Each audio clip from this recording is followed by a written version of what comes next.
The earthquake strikes Dhanvantri School and the hospital collapsed, went into pieces of blocks and stones, and we were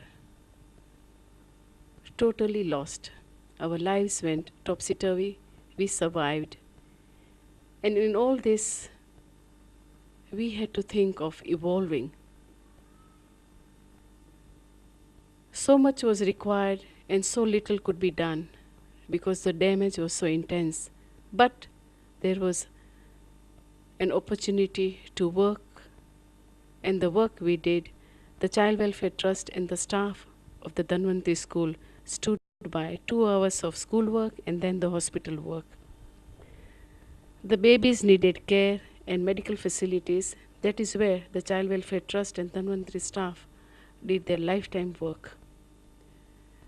To date, we have seen 14,000 children in the OPD, 400 children in the children's ward, and 210 newborn babies treated in this tent newborn intensive care unit, which was helped by the Israeli team.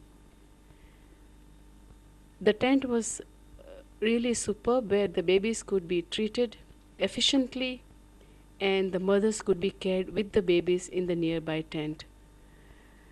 The babies had a cozy and a comfortable stay there, and it was a genuine effort by so many people from so many countries. This is the outpatient department where people came from all walks of life, and I was told that for 3 months this was the only children's setup.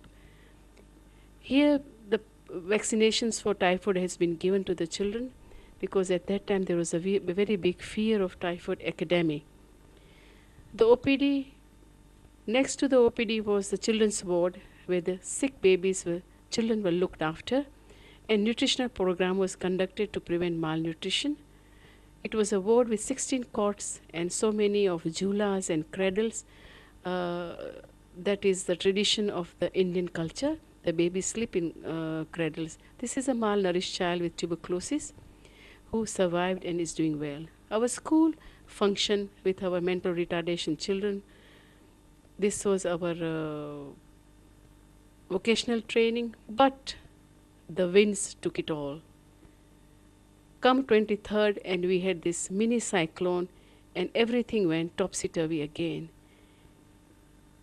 We had to begin all over again, and that was not going to deter us because we carried on our routine work, sometimes in the open space, sometimes in tattered tents, and sometimes with nothing on our heads. It was a beautifully built shelter which just collapsed. It was pretty sound, and we did not expect a cyclone will hit us, but it did, and we went to the floor again. This was a matter which kept us going for many days, and we couldn't plan. Planning had to be done so that the main worry of ours was the babies, small babies, who could not take the brunt of the different types of the weather that Kutch was experiencing. Side by side, there was a structure also coming up next to the old tatty tent where the babies were kept inside. The planning had to be done, and that planning was done, and I was dreaming at that time of the beautiful school we had on this place where so many children were looked after. Here they are playing and making fun, just enjoying themselves of the open space and a tatty tent which blew up. This was the dream school which we had before the earthquake. Beautiful children. My personal van was used as a transport because we didn't have enough money. And these were the children who were happy to come to the school, singing a prayer, and then joining into stretching out the exercise in the open garden of the house, which is no more now. That was an open space which meant a lot to the children. Then they do this meditation, Anapana technique, as shown by Mr. S.N. Goenka, every day 10 minutes. And they have a lot of improvement in their psychology and attention deficit disorders, and also in hearing, and their speech and language development has fastened up. This is a class of hearing impaired children where speech is given to the child. This is another class of the same speech problem, and the child is given the language and the skills. Different charts were all over the place, and the place looked very child friendly.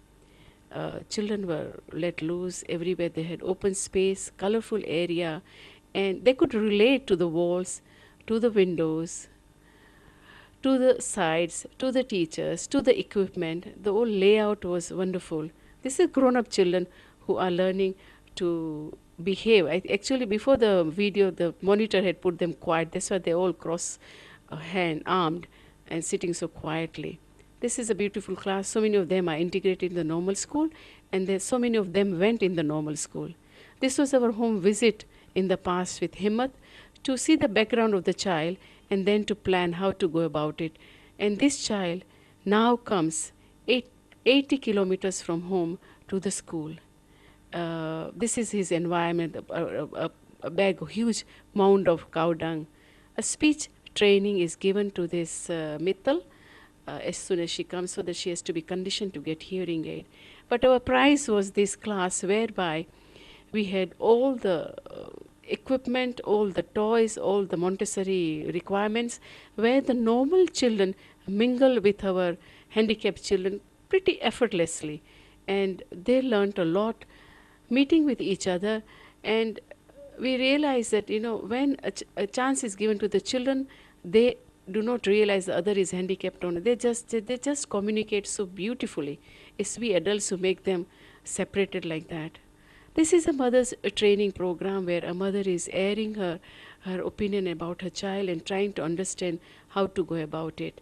There's a beautiful group of mothers some of them are totally uneducated but very smart and very intelligent ladies who took to the charge of looking after their children.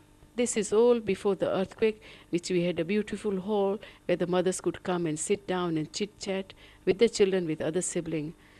This was our cerebral palsy room where Nehi has been given physiotherapy. She had encephalitis, and early signs of cerebral palsy was discovered in her, and now she went through that process and she is perfectly normal child. This is Kishan, who has been given oral therapy because he was a case of drooling. And now, at this stage, his drooling is totally stopped. This is Mrs. Archana Pandey, our very good physiotherapist, and she had a beautiful hang with our children in the cerebral palsy unit. This was our beautiful department with all the equipment and open space. Charmin was our girl from the sink. When she was born, she was just 900 grams, and everyone left her in the sink 20 years ago in the village. And someone brought her, and she survived through a nightmare, and she is now cerebral palsy. These are our classes of mental retardation children. All the children are of different bags of problems: Sturge-Weber, microcephaly, Downs, and autistic children. And Vipula is training them. Other teachers were camera shy, so Vipula had to come into all the classes to show this is our vocational training. Krupali was chained. Now she is really adjusted to the routine life. These are the boys who had done the silver chains in the past, and they were trained by their father, and then we took up the cudgel to do that job. It went on very well, and we hope to continue the same thing in the coming years. These are the beautiful work done by the children in the past, when we had open space and an area where children could do. Here is a playground which we miss very much now because we don't have that huge playground now. The parents and the teachers distributing the food at around 10 o'clock for their break in the garden. That was an open space. The children loved it. And there was a communication with the school, hospital, and a home. And this was the personal garden. This is what we have now, built up by Save the Children, beautifully done. Save the Children really saved our children from quite a lot of problems. They provided us at the hearing aids. These are the post-earthquake happy children to have a shelter. This Rahul is again back to his work, which was a big break after 2 years. This baby had early signs of cerebral palsy, was diagnosed early, treated, and now she's perfectly healthy baby. We can see the happy mother and happy baby here. We carried on with our routine work, sometimes in open space, sometimes in blown up tents. Gradually, with concentrated efforts by the staff, we managed to locate the displaced children and assisted them to attend the school regularly. Today, the school is housed in semi-permanent structure, and the school activity is continuing with the same zeal and enthusiasm.